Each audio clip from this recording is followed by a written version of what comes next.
Hello and welcome to today's show. Really happy that you have joined us. And if you are watching from any part of the world, just write down in the comments. I'd like to say hello and give you a shout out. I'm really excited to have a very interesting show today because it has to do with hospitality, as it is about hospitality issues here. And before I get started, just write down in the comments where you are viewing from. I'd love to give you a shout out and see who is watching at this time of the day. Of whatever reason you are not able to join us live, you are really welcome for replay viewers, because you can view us on different channels. We are right now live on LinkedIn Live. We are live on YouTube at my Sam-Erik Ruttmann YouTube channel, and also on Facebook. That's the Sam-Erik Ruttmann. And oh, hello. Let's see. Here we have one viewer. Here, Michel de Place. I don't know if the pronunciation is correct, but you're welcome. And we have Rainer van der Weken from the Netherlands here. Great, thank you very much for joining us. And so we have from France and from Netherlands already viewers. Great, you're more than welcome. This is very exciting to see you here. And anyone else, just write down in the comments. Now, the idea is that this is going to be a questions and answers. So obviously we will do our best to give you the answers to any of your questions. And the topic is really exciting, actually. It's about micro-hospitality and what it really means. So let's get started, and I'll bring my guest here, and that's Willem van Bolderen, and he is the partner of Studio Puisto Architects. Hello, Willem. Hi, Sam-Erik. Nice being on your show. Well, it's great. This is our second show together, so we talked last time more in general about the architecture and your views, and then also about introducing Studio Puisto.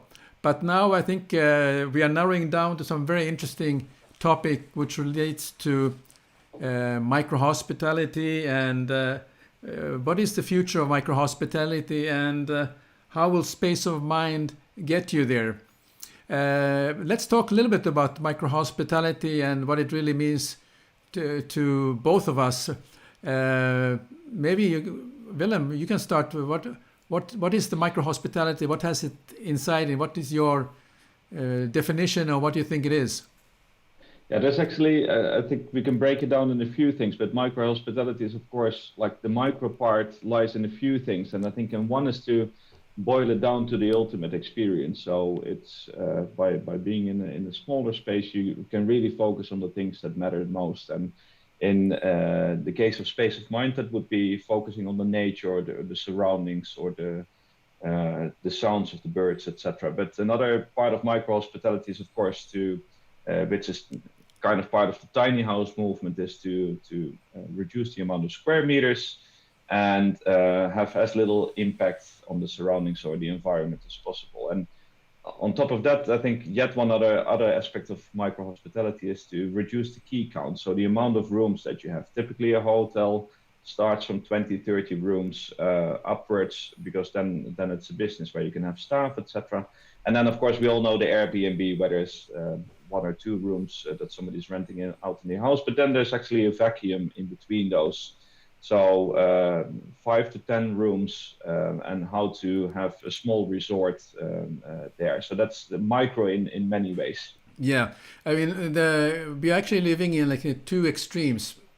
One is that the development of adding additional facilities to the existing hotels in order to get a larger audience or view or guest into the hotel. And then it's that extreme idea, like just looking at places like Las Vegas, which are known for meetings and conventions, which have thousands of rooms. Well, they are obviously serving a purpose for that particular part of business. But then there are areas which are the leisure market, which are looking at the incentive, but also they are taking that extreme step of just for the sake of adding awareness about who they are. They're putting the largest suite in the world. They are getting some fashion designers to design extreme couture decorated suites with inside pools and balconies with pools and etc. So it's going from one extreme to another. But I think there's another side of it, which is now pairing it to the simplest form with practical mobile concepts, and that's what we're going to focus on today, which is shaping the future of hospitality. And one of the things that when I was kind of reading up a little bit about micro hospitality, it clearly, I immediately saw a picture in front of me that you're in Tokyo on a tube train station, and it's 1 o'clock in the morning, and you've had a late dinner with your co-workers, and it might take a long time for you to get home to your house. You end up sleeping in some sort of a micro hospitality environment, and those were these capsules. Yeah. So I mean that's how that was my picture of it, of course. But world has changed since that, and so I was thinking, have you ever stayed in one of those capsules, by the way? Yeah, I've stayed in a festival in one of those, and of course, there's like micro hospitality also serves several purposes. So one is of course that efficient land use or efficient square meter usage, and that's what it does. Like for example, in the train station in Japan. But I think the other thing is that you can build these on locations where otherwise construction wouldn't be possible. So you cannot build a 200 room resort in national park or on a glacier or at the beach, whereas like the micro hospitality, like for example like Space of Mind, they're light enough and transportable enough that it opens a whole new era for tourism. And of course these are also sensitive areas. Tourism might actually damage the environment, so this is like, if you do it as light and as tiny enough and with a low key count, that's also then respecting the surrounding and the nature. So it's a different take on micro hospitality from the capsule hotel, but it definitely has some of the aspects in it as well that it's trying to be very efficient with square meter usage. Yeah, but also I mean, what I can see that from the Space of Mind, where we're going a little bit more in detail, I can see there's a design aspect of it which looks very attractive.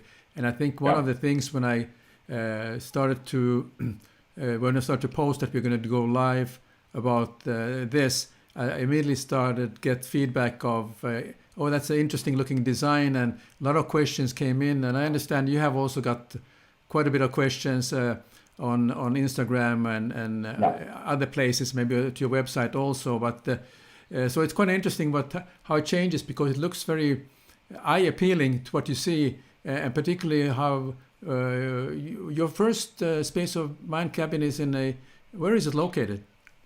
It's in the archipelago, like 1.5 hours from Helsinki. That's where we built the first prototype. And already there it's quite challenging because it's on a rock. Basically, there's no road towards it, so we used the so-called forest crane to move it there, and it was fully assembled. Furniture was in it, so it came straight from the factory. It has 4 poles that were placed on the bedrock, and then the unit is placed on top. So it was not only a proof of concept, of course, that does the architecture work, does it spatially work, but also how do we deal with transportation? How is mobility? Can we place it on these locations that otherwise would be without reach for tourism? So that was the prototype that you referred. Well, once you arrived on the site, how long did it take until it was completely assembled? Well, basically you could place it there in half an hour. It depends a little bit, of course, reachability. We are now working on a project where we will use a helicopter to fly them to the final spots. This sounds a little bit crazy, but that's much better than building a road to the location to drop them off. So basically a truck drives them quite close by, then the helicopter picks them up and brings them to the final spot. And because it's just touching the ground on 4 points, and it's very easy to connect, like you can be done in half an hour per cabin in a way to connect it. Of course, depends a little bit on if it's on grid or off grid, but yeah. Sure. Now I also understand that from the situation in Finland, it is quite helpful because you have a very fixed size at the moment for that prototype, that you don't need to have special permits to build anything. You can actually, it's small enough that you don't need to have a special permits. Could you a little bit share that idea? Yeah, exactly. So we wanted to make, because Space of Mind, it's of course, for some hotels, you travel there, let's say to the Caesars in Las Vegas, you go there for gambling and for the building. And for Space of Mind, it's really the combination of architecture with nature or with the environment that make its unique selling point. So to be able to place it in nature, you have to reduce size. You also have to deal with the municipality, etc., get a building permit. And we thought that, okay, how small can we make it so in most municipalities or in most areas, you wouldn't actually need a building permit. That's why we went with 9.9 square meters, so just under 10. That doesn't, of course, mean that if you're going to run it as a business, that it doesn't need a tourism permit. But basically, for the building, you can kind of it opens up more possibilities as to where to place them. And above all, I think we designed it from the inside out. So, do you really need more than 10 square meters if the real luxury lies outside the window rather than inside the room? Like a lot of places, they have to rely on the amenities in the hotel. But if here the main amenity is like being in nature, being connected to your environment, then actually it would only make sense to reduce it to the minimum and see how small of a footprint can you really build. And that's why we settled on 10 square meters. Yeah, and you could maybe make it a bit smaller or a bit bigger, but we kind of really designed it that, okay, we need a good place to be able to sleep with a proper bed. So you can have a good night rest, either as a couple, as a double bed, or then as two single beds. So basically, we designed it around the sleeping experience and how much space do you need around there to have a proper sleeping experience. Yeah, I like the idea that those locations that we are looking at, that you're looking at the Space of Mind cabin, is really the experience is outside the cabin, and that's what you're really coming for, and also takes a little bit of that history of in the Nordic, that you have the small cottages, how they were built a long time ago, or just how to do camping. You have a very limited space, and you come for the experience what's outside your sleeping area. So I mean, that's really it doesn't sound, it's not very unfamiliar for people, but now how you are taking it now to with a design and to a different level makes it now bringing it to the 21st century. Yeah, and it's like it's a combination between a hotel room and a tent in a way, and we all like camping, or at least the idea of camping, and we do it a few times every summer as well, to go with a tent into the wilderness. But what I don't like so much from camping is to sleep on the inflatable mattress because it sleeps pretty crappy. Go around on your knees all the time. And now we took the best of both worlds. So you get the experience of being in nature, but with the comfort of a real room. Yeah. Any for those who are viewing, Michael or Rainier, who were here earlier, just any questions you have or any comments you have about this is your show. We are here for you to answer any questions we can. So any question is a good question. Just go ahead and shoot. Let us know what you think. Do you think this kind of idea is good? Just put thumbs up, or you have a question mark. What you don't like about it? Just put anything is important so we can get the conversation going. But you have received some questions, right? Yeah. Maybe we can start up here. What kind of questions has been coming up from Instagram or any of the other sites that where Space of Mind of cabins are featured? Yeah. So a repeated question was about the operations. So how do we see operations? And I think that's a valid question, because the reason why hotels have 20-25 rooms is because the operations, of course, you need staff for cleaning, for attending to the guests, and the further remote you go, the harder it is, of course, to have staff there. And that's also that's a very valid point, and that's why we are developing an app that would basically help you with keyless access, so you don't actually have to be on the site to let somebody in or enter the space of mind. Then we would also have an app for check-in and check-out. So basically that would also reduce the amount of staff that is on the site. And then we are experimenting with different ways of cleaning to involve the guest in that as well, so that basically only staff would need to come there every third day or fifth day, depending on the location and the remoteness of the location. Yeah, but that's something that we're piloting, and it depends on if it's on grid and off grid, because we want to make sure that it works under any condition. Like at the moment, for example, we're in Helsinki, Finland. It's minus 15 degrees outside, and if you're hiking to a cabin now, you want the door to open with your phone, and not that it doesn't open, and that you need to get an axe to get in. So we're piloting it at the moment in very tough conditions to make sure that that everything is up and running when the main season starts. Now, Michael says here that it is a wonderful idea, especially during this rough time. Everybody need and want to reconnect with the nature. Yeah, so true.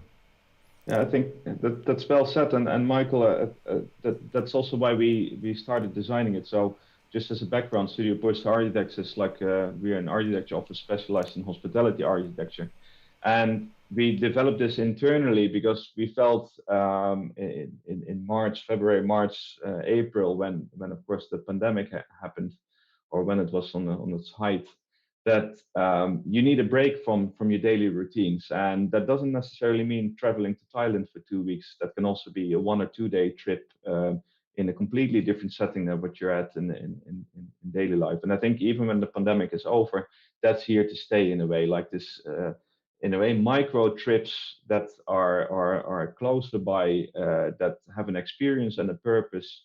And it's not so much that it's competing with other types of holidays, but it's as an addition to break the routine and to really get a change of environment. Yeah. What are the other questions has been raised from the survey? So somebody is asking about availability and shipping. So the Space of Mind is manufactured in Finland. It's made out of LVL or CLT, so cross-laminated timber, massive timber. And they're completely assembled and then shipped worldwide. And depending on the location, of course, it can either come by truck or it has to go by ship. But we also, of course, there's been, for example, quite some interest from New Zealand and Australia. And there it would make sense to flat pack them and then assemble them locally. So that's under development as well. So we're looking for more efficient ways of shipping and more efficient ways of availability for destinations that are a bit further away from Finland. But currently, Europe, Scandinavia, etc., and it's very easy to transport them by truck. We can fit about 3 on a truck and drive them to your location. Yeah. Renier says, great idea. People like to experience the nature more and more. Without compromising on luxury. You mentioned on and off-grid solutions. So could you please explain the off-grid in more detail? Yeah, actually, now get into the Instagram as well, because like somebody else is asking what energy solutions are integrated in off-grid, and somebody else is asking where was that, like how to heat it in the off-grid solution. So basically, on-grid and off-grid is like, is it connected to the electric net, basically? So where do you get electricity from? And if it's connected to the grid, we have heating, so it can be heated all year round. And also charging the phone, light, etc. is all done through electricity. And electricity is also fairly easy to get to most sites without having to dig in enormous trenches for plumbing, etc.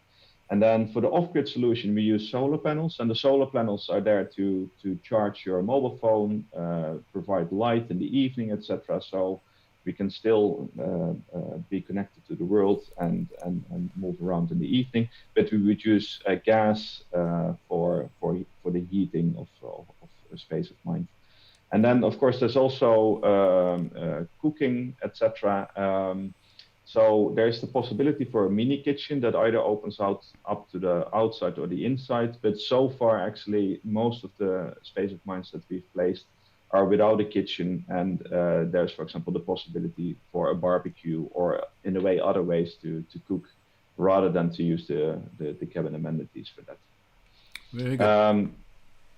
There's also a few that did have the gas heating, but no solar panels, because of course, if this is really like a wilderness camp, it might actually be nice to not have electricity there or to not be able to charge your phone.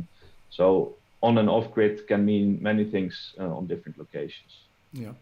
Now, with the changes of the way people are traveling now, particularly in Finland and also the countries that are in a lockdown where people are traveling inside their own country, there is so much opportunity now for people who like boating or sailing, where we have a beautiful archipelago. Can you imagine that you don't buy your own, you don't have your own boat, or maybe you lease or rent the boat for your holiday, and then you make a tour around the archipelago, and every night you are on a different island, and there you have a cabin to stay in. I heard there's some ideas going on about that. Is it happening? Yeah, so we're trying to do like we're trying to close the loop. So we already have cabins kind of coming up to make a route, and there's a few gaps still where we are looking for places where we can place them, so we can have a continuous trail of cabins in a way that you can travel past. Same goes, of course, for biking. That this would be great along a bike route or a hiking trip, for example, where there's a base camp. Like that's one other one in Switzerland where we're working on. So there would be kind of a base camp, and then there's satellite space of mines that you can go visit in a day trip.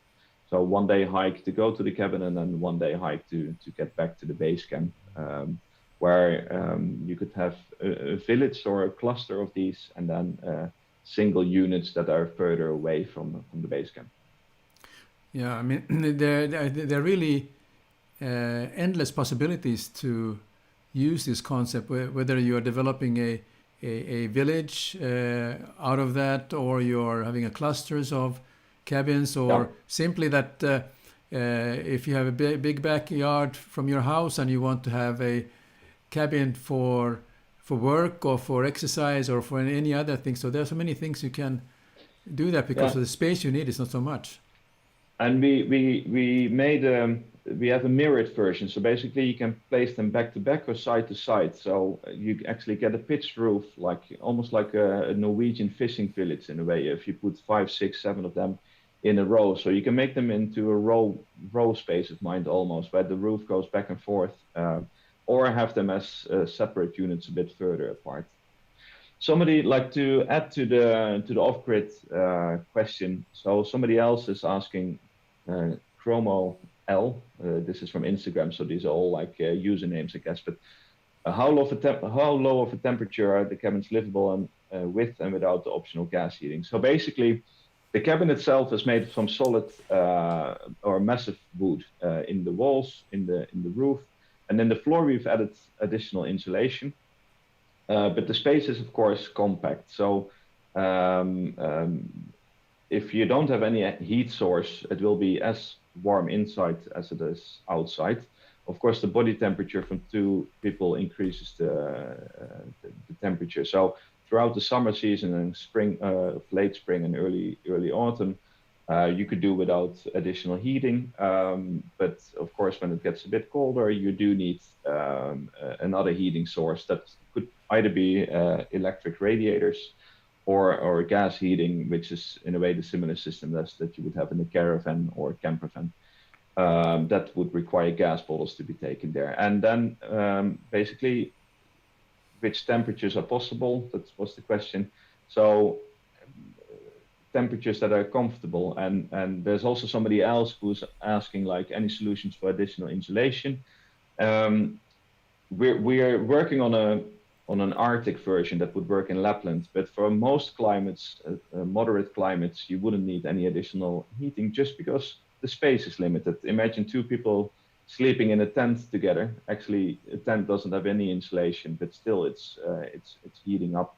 So heat loss through insulation is not the biggest problem. The main problem, let's say, of heat loss is like opening and closing a door that actually has much more effect on on the indoor temperature than the insulation.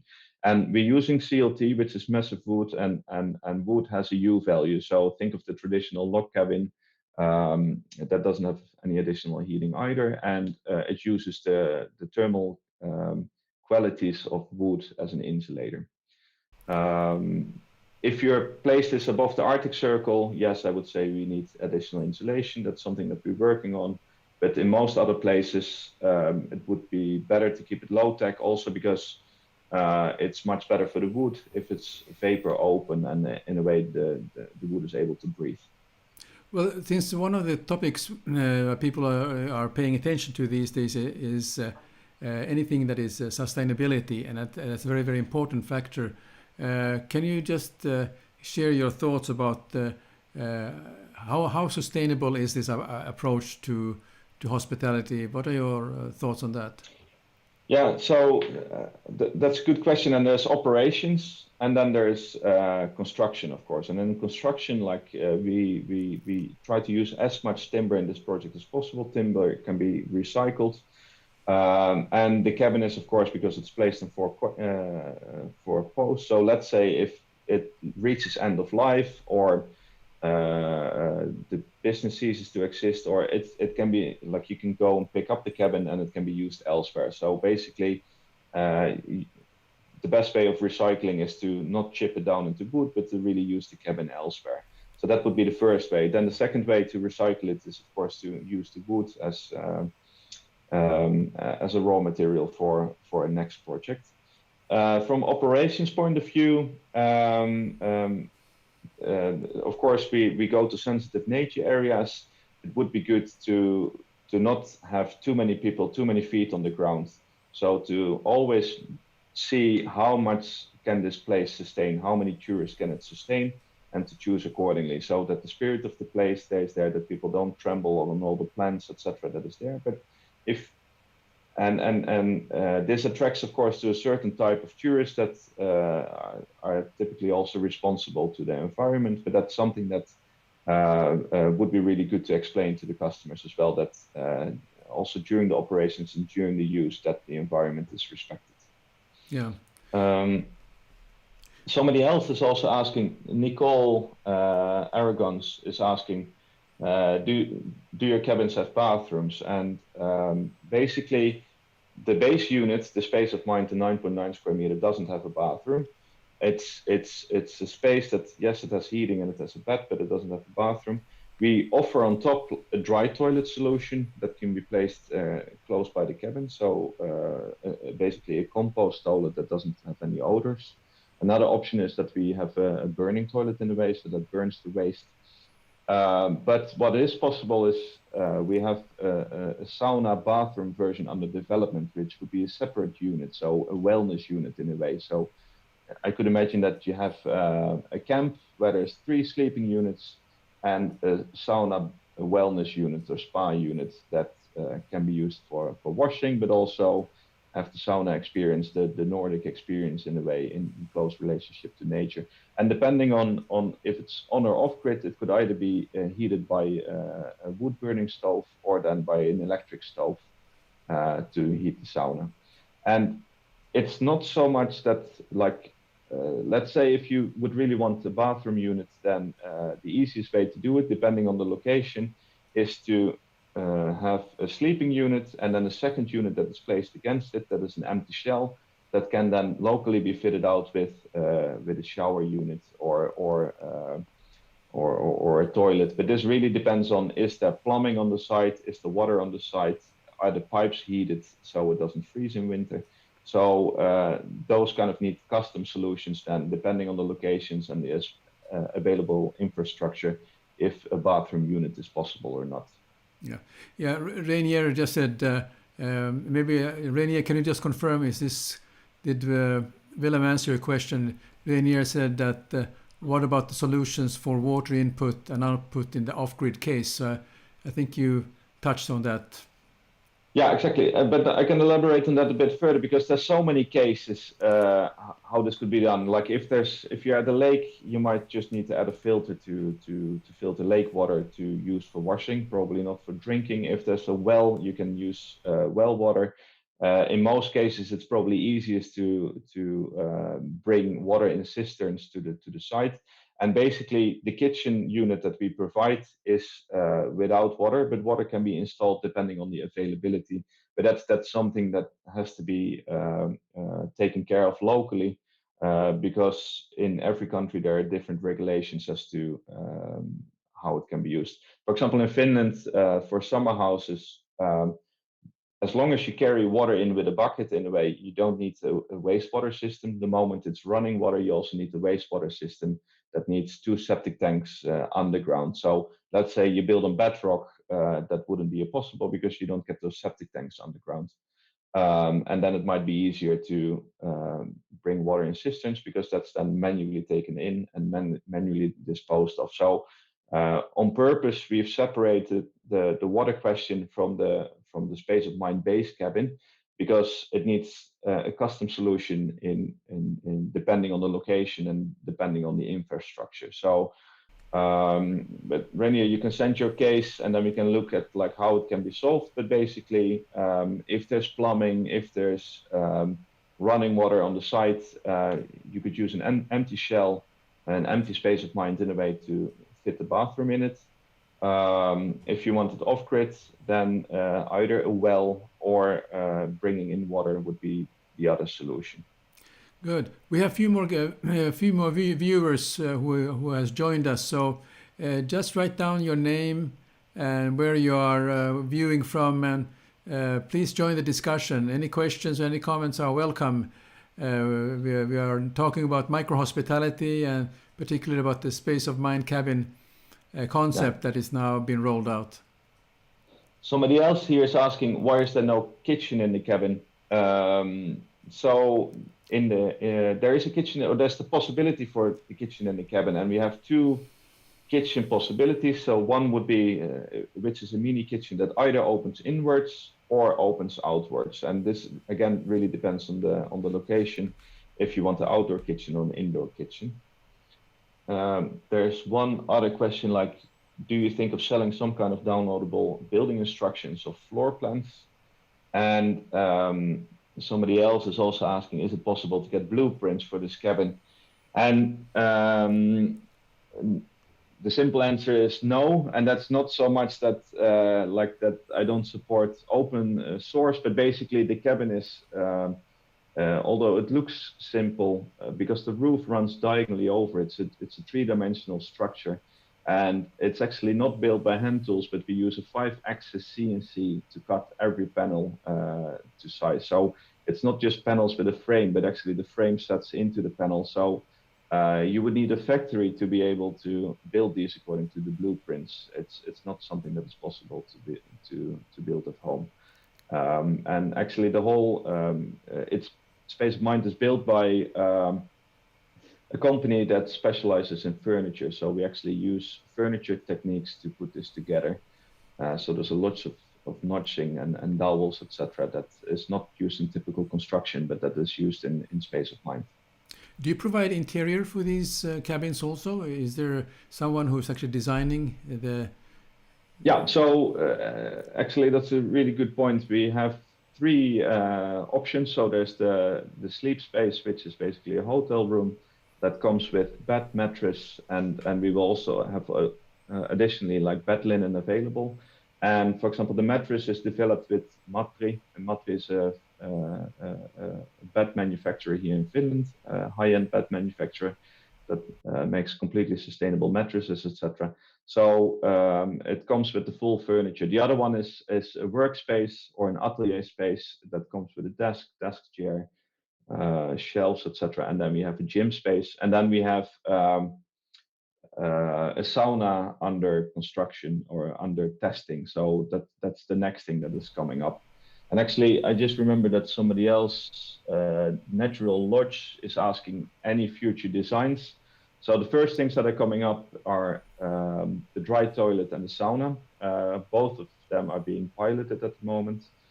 And then an Arctic version, which would have additional insulation.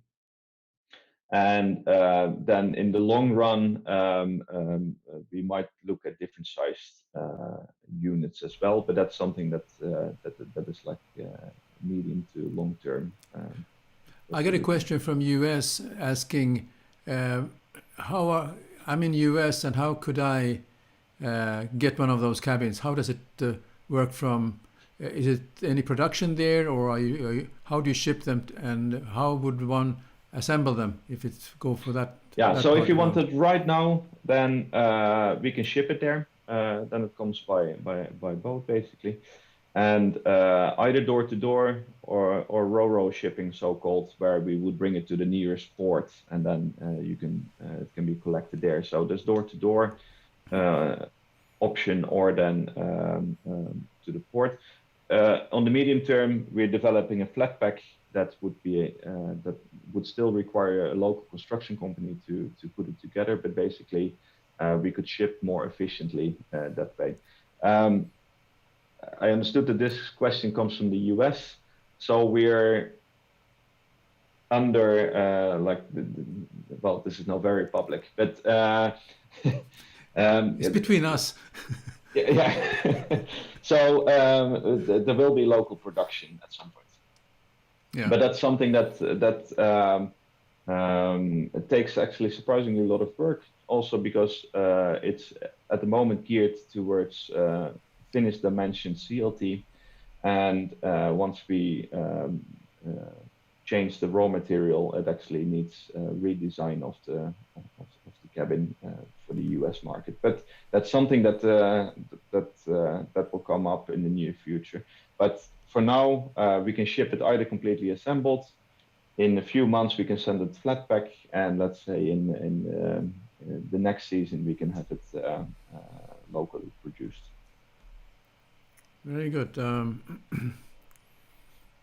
Let's see if there's one more from Instagram.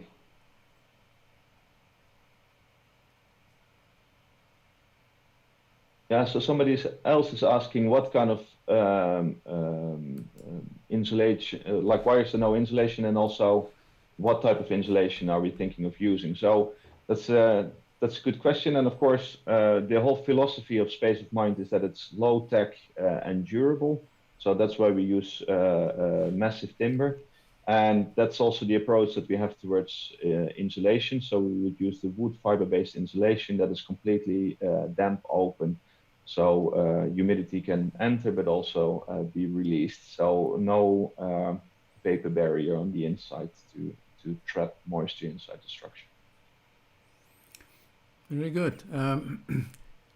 Well, for the viewers, if you enjoy what you're hearing, you enjoy the show, just give us a little bit of a thumbs up, and that gives us a little bit of a social currency that we know that you appreciate and enjoy what you're hearing.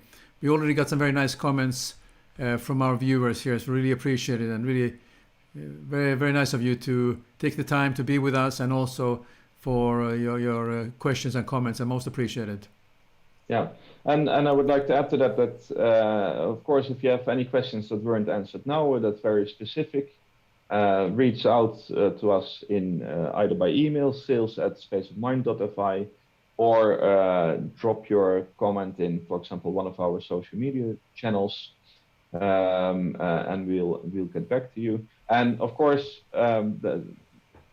we are now building a sleep space, sauna space, workspace, gym space, but I could imagine that people have very good other ideas of where the shell could be used for. So if you have a unique idea, or you think that, okay, Space of Mind could be the perfect basis to build a yoga studio or to do something else, please reach out, and we can look into that as well. So the interior is modular. Of course, it needs design, but we can do it so that it can be attached to the internal structure of Space of Mind, and it can be your unique space. Good. I will include for the YouTube viewers, I will include in the description of this broadcast the contact where the website where you can go, and also then you can reach. Is it that they can go into the website and then go to the email, or is it directly an email address that you want to contact? Yeah, email is best. Then it's because then we can put it on the table of the right person. Okay, I'll get after the broadcast. I will I will post it there. And also, if you were watching from LinkedIn, I'll put into the comments, and also for the Facebook viewers, I'll put in the comment the email address where you can address any questions that you have. Well, then of course the question is that what kind of investment does this require for someone, excluding shipping? Yeah, and of course, there's always the money question as well. And shipping depends very much on location and accessibility of the site. But for as a hospitality solution, it can either be purchased or leased. So then it's a monthly payment basically to get space of mind. The lease, unfortunately, is only available within Europe at the moment. But we're working with partners to bring this, to make this available to some of the other big markets as well. And that will be a slow rollout to other markets. But for now, a lease is possible in Europe. Purchase, basically, the base model with the sleep interior is between 26 and 27,000 euros. And then it comes fully assembled. Very good. Okay, I don't see any other questions coming now from the live viewers. Before we close the show, is anything else you'd like to add?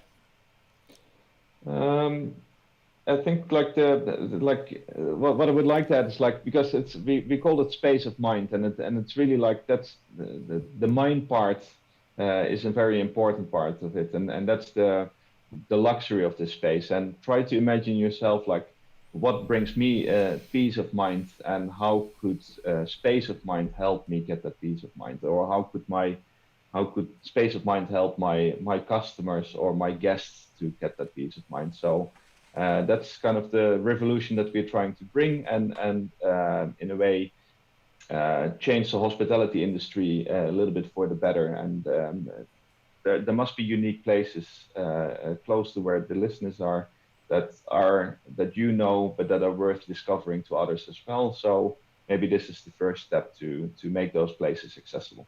Yeah, I mean, I think this whole period of since a year ago has been very challenging for everyone in so many ways, and you feel like you are boxed in when you are in your apartment. But I think it's a different experience when you're going to the nature, and then you have the world. If you have a world to experience, and then you have these a very simple but no frills, and you just it's the essentials are there for you to start to experience the world around you. And I think it's a very enriching experience. And I think that the timing for this seems to be just right for in people's mindset also, that this is something that one is been longing for, from the boxed in situation to go to the nature and have a sort of a get in touch with the nature and get in touch with yourself in the same time.